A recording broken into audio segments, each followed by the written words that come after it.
ఛత్తీస్గఢ్లో చనిపోయినట్లు ప్రకటించిన వృద్ధురాలు తన సొంత రాష్ట్రం బీహార్లోకి ప్రవేశించిన వెంటనే తిరిగి బ్రతికింది.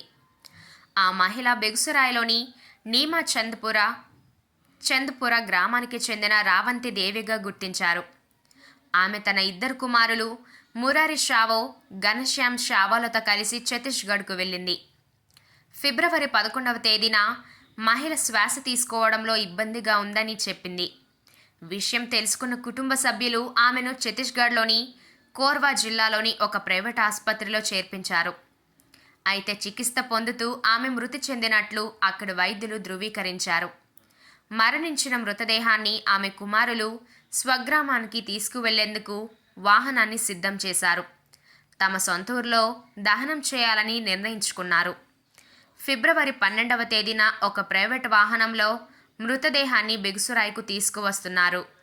ఆసుపత్రి నుంచి తమ స్వగ్రామానికి సుమారు 18 గంటల పాటు ప్రయాణం సాగింది. ఆ తర్వాత బీహార్లోని ఔరంగాబాద్కు చేరుకున్నప్పుడు రావంతి అకస్మాత్తుగా స్పృహలోకి వచ్చింది. మొదట్లో కుటుంబ సభ్యులు భయాందోళనకు గురయ్యారు. రోడ్డు పక్కనే వాహనాన్ని ఆపి ధైర్యం చేసి ఆమెను 1కి 2 సార్లు పరీక్షించారు. ఆమెను సజీవంగా గుర్తించిన తర్వాత వారు బెగుసరాయ్ సదరు ఆసుపత్రికి తరలించారు. అక్కడ వైద్యులు ఆమెను వెంటిలేటర్పై ఉంచారు.